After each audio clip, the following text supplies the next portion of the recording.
Si l'Union européenne s'élargissait, la production augmenterait, car tel est le sens de l'expansion.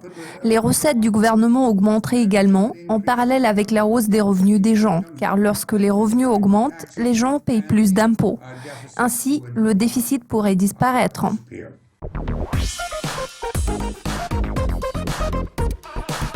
Pendant la campagne référendaire, il n'y a pas eu beaucoup de discussions au sujet des traités de l'UE. Cependant, quels sont les traités de l'UE qui auraient pu se révéler avantageux pour la Grande-Bretagne ? Vous avez raison. Pour le moment, je participe à l'organisation des réunions, des présentations et des discussions portant sur cette problématique. Je peux vous dire en toute franchise que le fait le plus frappant pour moi est le degré d'ignorance générale au sujet des traités de l'Union européenne. Je constate que les gens sont très mal informés. Qu'est-ce qui aurait pu être fait pour y remédier ? L'immigration a été le principal problème. Ce sujet était l'argument central de ceux qui se sont prononcés en faveur de la sortie de l'Union européenne. À vrai dire, je pense que l'UE était dans l'incapacité de modifier cette perception.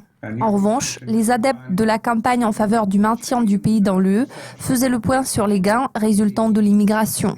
Bien sûr, cet argument ne manque pas de fondement. Cependant, il est apparu insuffisant pour convaincre les sceptiques.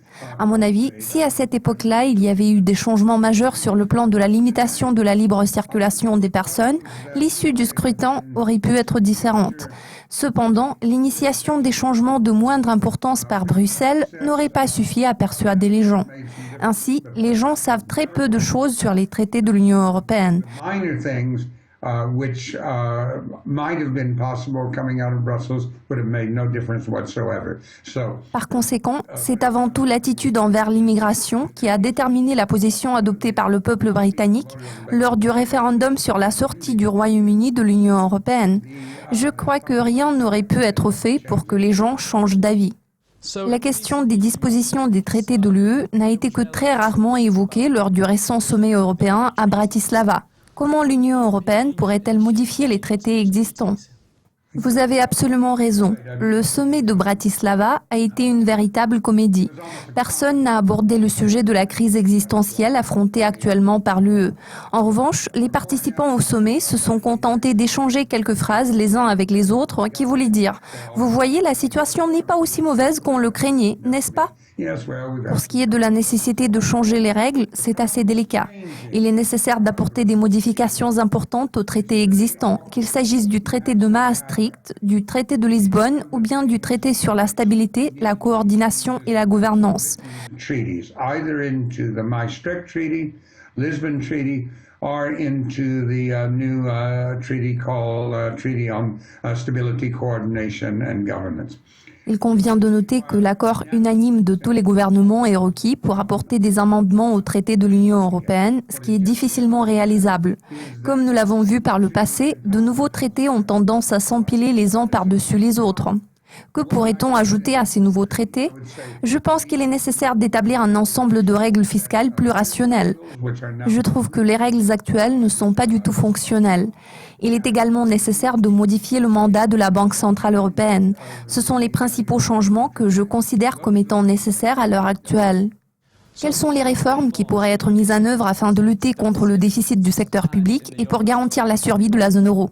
Je voudrais mettre l'emphase sur le fait que le déficit du secteur public n'est plus une cause majeure de préoccupation au sein de l'Union européenne.